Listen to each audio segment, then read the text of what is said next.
Welcome to VFSN. I'm Chris DeMarco with Sam Doyle and Dan Schifrin, and you're watching the Valley Forge Disc Golf League.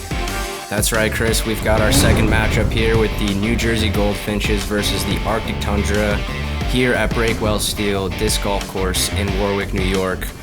The weather has certainly cleared up from our previous matchup, so conditions are looking scoreable, they're looking fair, and we'll just have to see how our teams play. First up, we have the New Jersey Goldfinch with our GM, David Wang. Second, 2021 Beard of the Year award winner, Chris Costley. An all-time home run leader in wiffle ball, Stephen McGovern. Great to see Stephen McGovern representing the black and gold. On the other side of the tee, we got the Arctic Tundra, led by their general manager, Travis Rollins, coming out from Colorado for this match. Shane Sassone, the 2021 Putter of the Year. And number 69, Jose Coladel, a Tier 4, new to the league. Can't wait to see him play. Yeah, Jose new to the league, but the Arctic Tundra are veterans to the way this game is played. That's right, Dan. We've got 6 teams in the league with a 4-player roster, but only 3 teammates are going to play each week. Season's going to be 10 games long, so every game is going to count. 6 holes per game, and all 3 players are going to throw every shot. Our teams will then select the best one. Game 1, hole 1, par 3, 234 feet. Got OB on the left side, a big drop off behind the basket, and neither of our teams were able to get this one in week 1. We see here the Goldfinches have selected their Tier 4 Stephen McGovern's shot for the inaugural throw of the season. Beautiful forehand from Stephen there. That's right, sticks it on circle 1 there. Love to see the Tier 4 getting some action in early. Shane Sassone stepping up to the tee for the Arctic Tundra. This team, of course, led by their general manager, Travis Rollins. Let's meet the GM. Very happy to be back managing the Tundra again. Disc golf season is here. Tournament season is here. It's time to throw some good shots. The group of guys got bigger this year. Love to see it. Returning players, opening day looks like they've been practicing.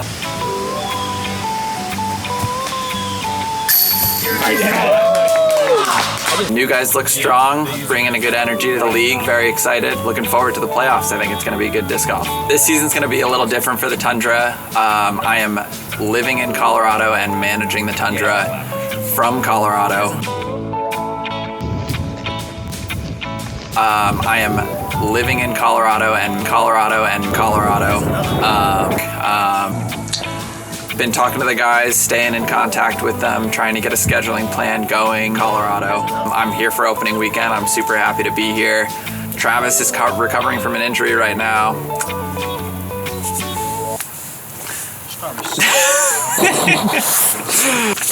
Nice. Arctic Tundra going with Shane's shot, and he's capable of more there. That's a rough go.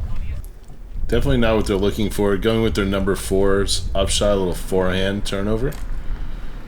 And I've played with Jose before, and he told me that for those little touch upshots with the forehand, he goes with 3 fingers on the flight plate, so that's very unique. David Wang getting things started off right here for New Jersey, taking a stroke on the first hole. You love to see them try to take command of the game early. Jose, let's go. Fires it in for par. Great effort from Jose. Hole 2, par 3, 306 feet. Very straight shot that hooks up left at the end. It is very challenging to get under this little canopy here while still keeping the disc nice and straight. Common mistake is to feather this one out wide left. And nobody got this hole either last week. Let's see if the Finches can keep the train rolling here. Nice hyzer flip to straight. Looks like a fairway. Gets caught up a little early there. That's a par at least. Travis Rollins stepping up to the tee. Out of all the Tier 1s in the league, Travis Rollins is probably the most balanced of the group. He's got backhand shots, forehand shots. Beautiful little flip up. This one hyzers out a bit left to about 60 feet. We got a wide variety of players in the league this year. Yeah, looking across the board, New Jersey Goldfinch, a much more balanced team. Some high-level tier 2s, a tier 3, a tier 4 that are very close. But we're looking at Arctic Tundra. They have a true 1, a couple 2s. They're a little bit deeper just because Travis Rollins won't be here for most of the season. Yeah, Travis, of course, coming out from Colorado for this game. Stephen McGovern from distance here.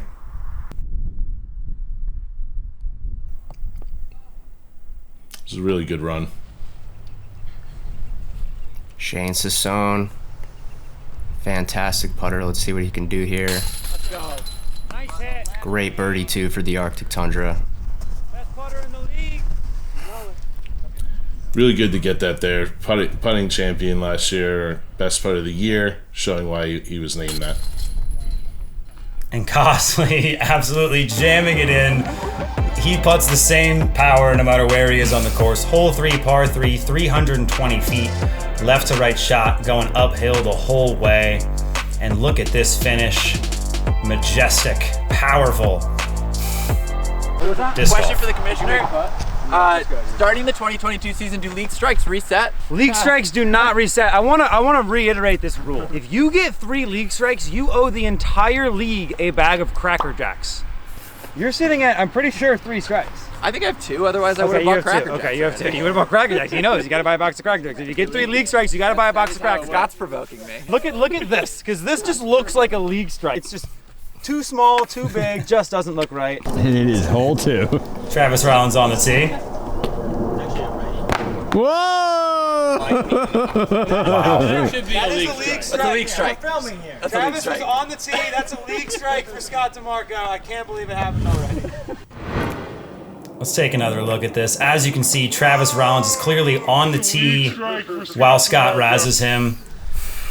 Dan, you know, Royals coming off a rough loss last week to the Thunder Bay Waves. Is this some retribution? Is Scott acting out of anxiety and frustration here? Talk to us. Listen, I have no comment on my GM's behavior in the moment. He's a passionate disc golfer, as we all are, and that behavior wasn't befitting of a Royal. Chris Gosley on the tee. Yeah, I just want to know what Travis Rollins' other 2 strikes were. Yeah, Travis Rollins' first league strike came from questioning the weather before a match. We're very big on frowning against pesking other players about the weather. He was texting the group chat with some negativity about weather. And his second league strike actually came from drinking an alcoholic beverage on the camera. So he's sitting in tough space with This is a family program, right now. you know. This that type of it's a good strike. Yeah, I have a feeling someone else I know really well might have a couple of those. Yeah. Our players trying to get up to the this beautiful green here. Shout out to the Skylands Disc Golf Club. So many great players coming from that area. Craig Cutler, Dan Doyle, Steve Brinster. Absolute wizards of the sport. I mean, this track is majestic. It's so beautiful out here. Yeah, when talking about the best courses in our area, I mean, I'm very opinionated. I think Warwick is the best course within our area where we're playing. It's just absolutely gorgeous. And there's so much history here. Just like we have a long history of flying drones extremely well. Oh, wait, never mind. Hole 4, par 3, 325. Travis Rollins heading up the fairway. What a trot. Yeah, he's got a heck of a trot. Heck of a trot. Look at that. Given the wind read. Learned that in Colorado. Yeah. Going all the way out there. That's classic T-roll right there. Stepping up to the tee here. And I like that he's taking this one out wide, but kind of gets caught up there. Probably going to be tough to get a look for 2 from that distance. Christopher Cosley for the Goldfinches. He's got a very signature backhand form. Christopher Guest. Okay. Our guest, See, I think that's Gets up there pretty far. Yeah, that's going to be a look for the 2. Goldfinches might be able to get another stroke here. We know how important it is to get ahead with 2 holes to go. And that's a great upshot. Tundra seemed thrilled. Travis Amico here showing his support as David Wang steps up for a long look at a 2 with a chance to gain a stroke on the Arctic Tundra. Oh, wanted that. Looks like it just fell out. Just a little low left. Those are tough to catch, and got a little bit of that nub action as well.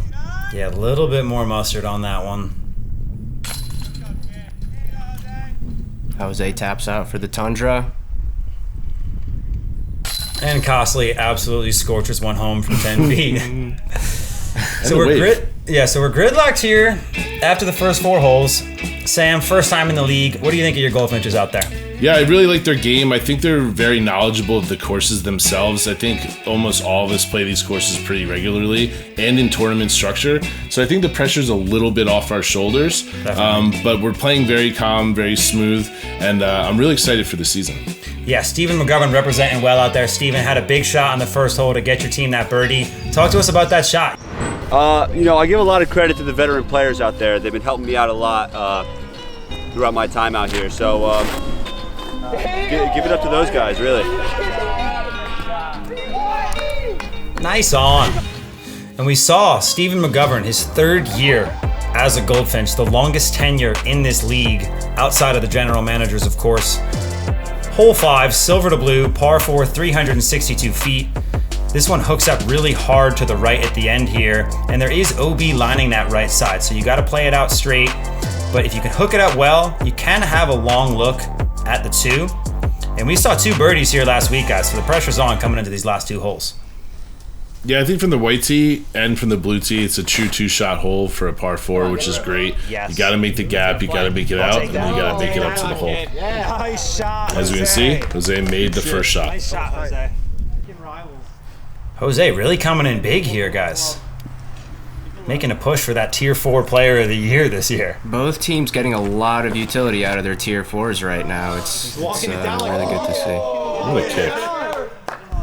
Chris Costly getting out there. And I mean, the roar of the players right now, guys, how real is the energy here on opening day? It's great. I think we're all excited to see great disc golf, and it's obvious that, teams from top to bottom are excited to be here. Yeah, it's crazy how strong that balance of competitive energy but still rooting for everybody to play good golf out there is, especially in this triples format. You're not going to get anywhere praying against your enemies. You've got to be capitalizing out there. As we see the Tundra utilizing another shot from their tier 4 Jose Colodl. Yeah, curious to know. Great throw from David Wayne. Curious to know if Shane and Travis were able to run that there. And we're going to Jose again here. Tundra selecting his shot. This putt for a solo birdie 3. What a putt from Jose. What a great birdie for him. I mean, as a Tier 4 player, getting a birdie on one of the more difficult holes on the course is always a good feeling.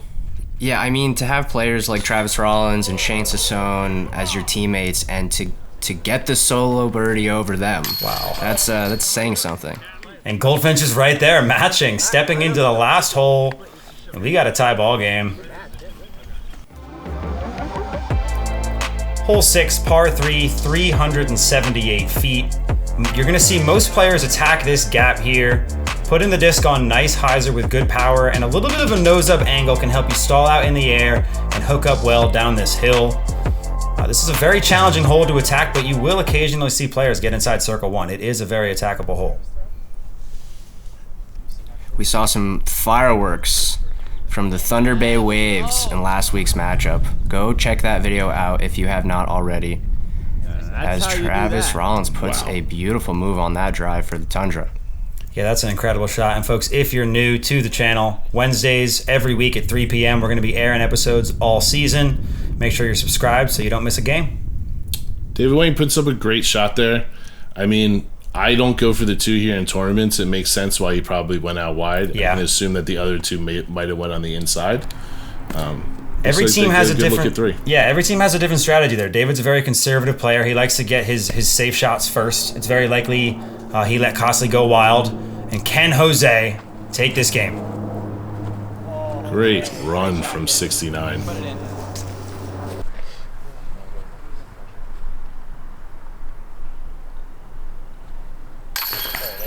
Stephen McGovern cleaning up the putt there after his great start on hole 1. So we got a tie ball game in game 1 here. We saw how tight things were coming down the stretch last season. Arctic Tundra getting knocked out of the playoffs by 1 stroke. So even ties are important here. Sam, first time seeing the team out there. What are some ups? What are some downs for the Goldfinches so far? I mean, like I said, our team is very, very balanced, and we can see that every single person so far has made a big shot or something that brought us to the next level or make us move on through the round. And you can see that there's a serious balance and a synergy between the players. Absolutely. You love to see it out there. It's so important to work together as a team, find your spots to be able to attack. Dan, on the other side of the tee, Arctic Tundra, staying in that game, going 2 down. What are some takeaways for them? Honestly, with how much Jose has been coming in clutch with his shots, the solo birdie on 5, and, you know, you got players like Shane Sassone and Travis Rollins waiting in the reeds. I mean, they could be ready to pounce in this second game. Yeah, we didn't see much of Shane at all. That should be concerning for the Goldfinches. Absolutely. Jose, incredible performance in game 1. What is your secret down there, man? Talk to us. Man, I just want to thank the team. They're supporting me, giving me good help, and that's it. Just bring my disc golf hands and doing my best I can.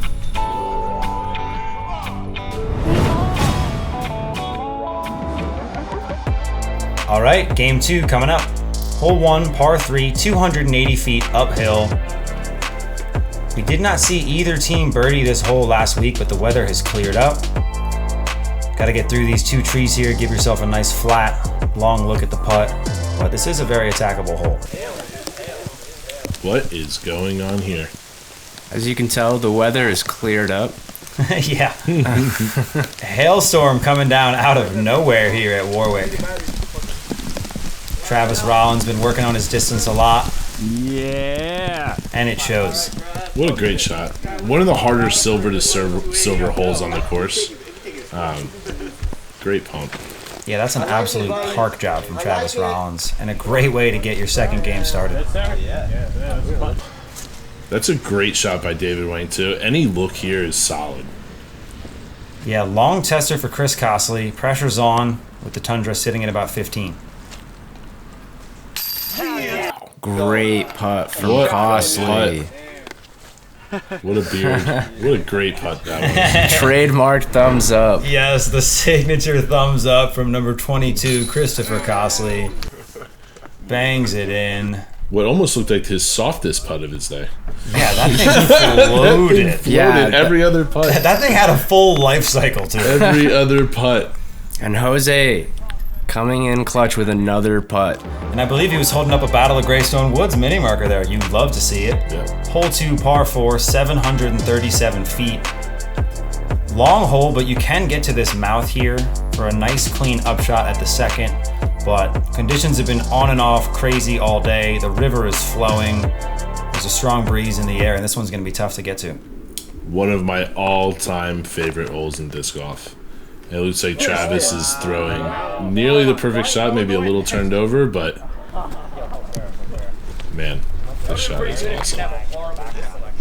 This hole is just awesome. The big bomb downhill into the gap in the trees, and then that island green. I mean, it's hard to ask for more from a disc golf hole.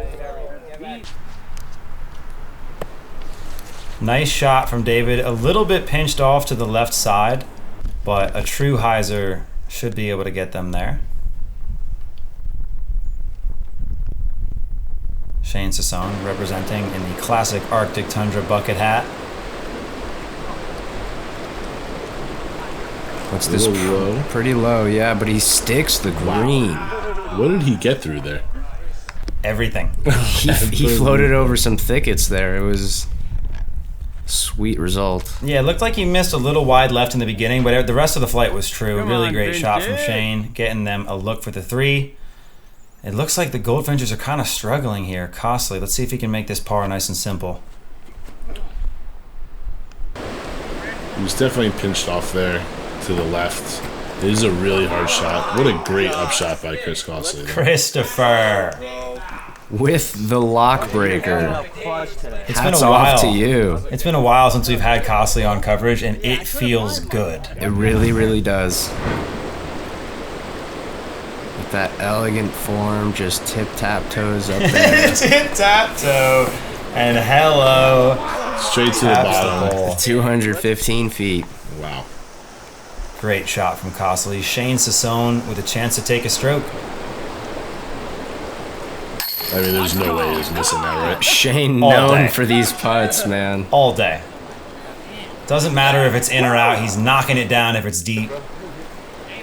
If I'm a betting man, if he's putting on any of this coverage, it's good. Yeah. Let's beep and go! Yeah, I think it's the bucket hat, but who knows? Can't say for sure.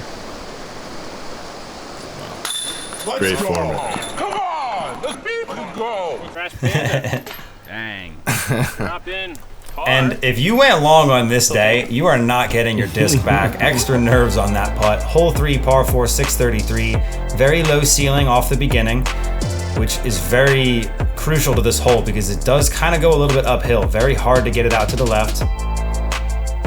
A lot of second shots are going to filter into this tree right here to give you a nice long look at the 3. Possible to get there for an easy look, but this hole has teeth on the back end. Yeah, I think the proper tee shot is try to push out a little bit more straight than you would think. I actually think lefties have a great shot here if you can flip it up a little. You want that straighter shot to the basket. Otherwise, you have a tricky flip up hyzer, which takes a little bit more effort to get there. Shane turns it over and finds himself over in the entrance of Wolf Woods there. Right choice. It's going to be a really, really tricky second for the Tundra.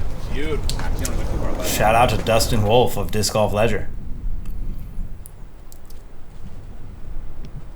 Finches. David Wang. Yep, second shot here. Still a tough shot, but still great up. Gotta look for the 3 for sure.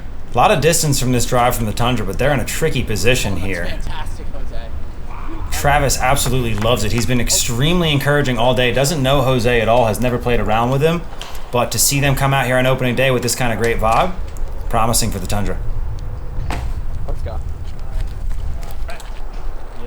I think Jose has a little bit more knowledge of this course than people give him credit for. I know he's played the amateur championships at least once, which is 4 rounds on this course. And I think he probably takes a couple trips up here, just to play. I mean, Warwick's an amazing course just to get around in it. Both teams cleaning up the par here. So far, no one has been able to secure the birdie 3 on hole 3. Silver to blue, hole 4, par 3, 301. 2 options on this hole, right side or left. The right side is more common because this natural hill shape really funnels your disc right to the basket. But it's difficult to get it up while still getting under another low canopy here at Warwick. And a little fun fact, the Skyland Disc Golf Club, the purveyors of this course, love to enforce the 2-meter rule out here. Really forces you to get around these objects and carve lines on the fairway.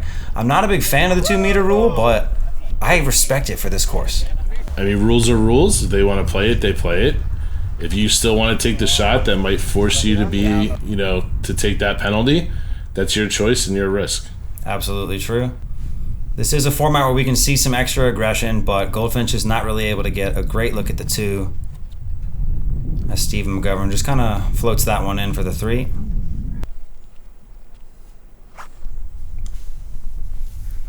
No doubt. I mean, MVP of the day right here.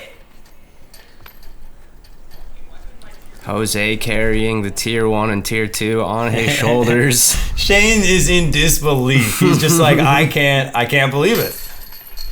Jose just coming out huge here on opening day. Arctic Tundra with a 2-stroke lead going into the last 2 holes. I mean, Dan, we saw all year last year how difficult it is to come back with 2 to go, even with a 1-stroke lead. What are you thinking if you're the Goldfinches coming into the last 2 here?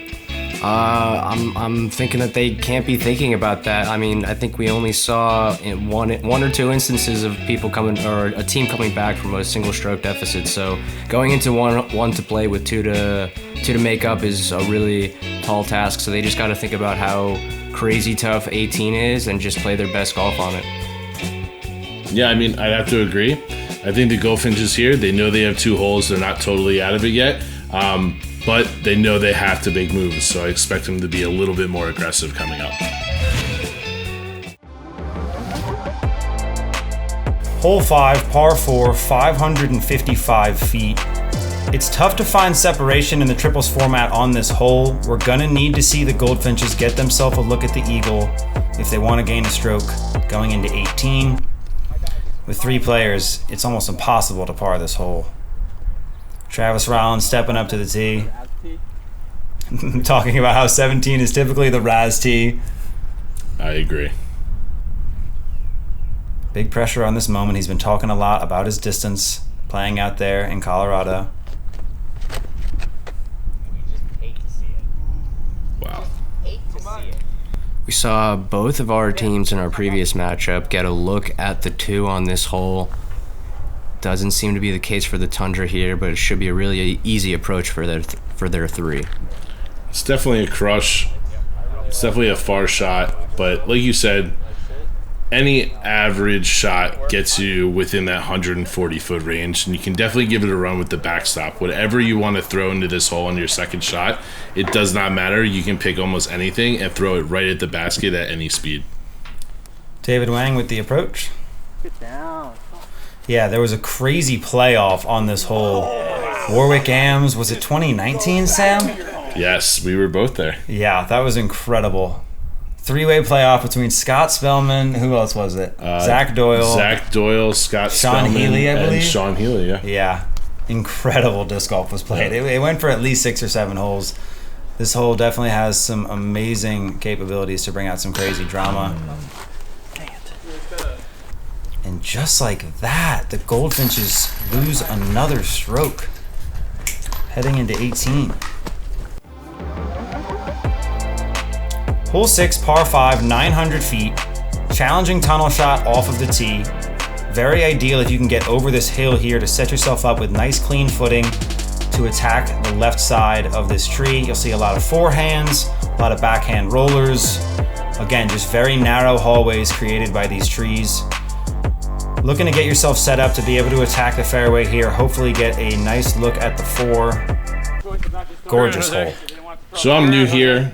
I see that the New Jersey Goldfinch are down by 3, but they are still playing the hole. They're going for strokes. Can you explain a little bit why this is important, that they try to play this hole and actually shoot well on this hole? Absolutely. Really good looking shot from Travis. Gets a little caught up. But the way that this season's going to work, we've got 5 matches, each with 2 games. So a 10-game season, very short, very condensed, especially with the fact that ties can happen. We're going to go to strokes on the tiebreak. So when you're coming down the stretch of a very short 10-game season, every single stroke is going to count in that stroke differential. We're almost certainly going to see teams tied coming down the stretch here. So Goldfinches, obviously not really likely to be able to win this game here, but super important strokes when you think about how tight it's going to get at the end of the season. Looks like a little bit of grip lock there from Sassone, but he did what he needed to do. He needed to clear the wall. I don't know if they're going to have a birdie look, but they can definitely try to get to the top of the hill and set it for par. Yeah, they're certainly giving themselves room to be comfortable. There's also that pride and that ego you got to think about. You know, the other team's sitting at the clubhouse. Tundra want to come out and set the record. Neg 4 right here is without a doubt the record. Good shot there by David. Actually sets up pretty well from there for the birdie. Looks like the Tundra were probably getting a little bit too aggressive there. I know Shane probably tried to bust out the roller there. It is a good shot, but unfortunately having to select that shot from Jose might put him in a little bit of trouble here. Costly for the 3rd for the Finches. Little Thunderbird flex shot from a weird lie from Costly. But he finesses that ceiling beautifully. And here we got Sassone.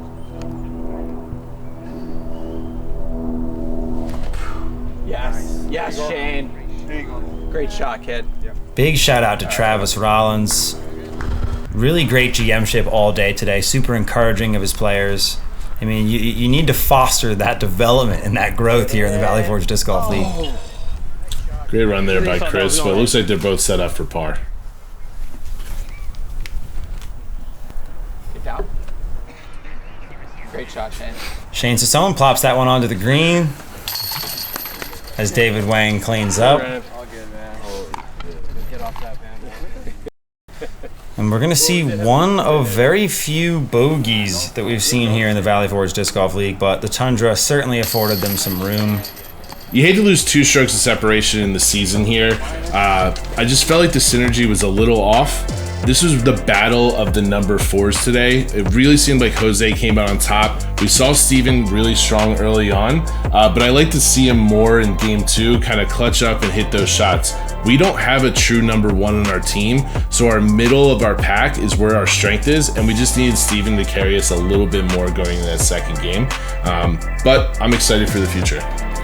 Yeah, and inversely there, Jose built a lot of momentum for the Tundra going into game 2 that they were able to kind of build off of. Shane and Travis started showing up for a lot of shots, and when all 3 of those players are working together, throwing great shots, you know, they shot the course record for this layout, right? So for the league, so you know, it's no surprise that they took it with 2. Yeah, even with that bogey at the end, still coming out and setting the course record, that's a big statement. We talked about it at match break in between games. Jose coming out here in game 1, shooting really well. Kind of just, it set the tone for them, and we knew if we started to see Shane and Travis that they were going to be able to pull through with the win there. Congratulations to the Arctic Tundra. Next week, back again here at Warwick Breakwell Steel Course. We have the Milkyway Galaxy facing off against the Badlands Bandits. Folks, if you enjoyed the video, do not forget to subscribe to the channel, give it a like, throw us a comment down below, let us know if you enjoyed it, and we'll see you next week.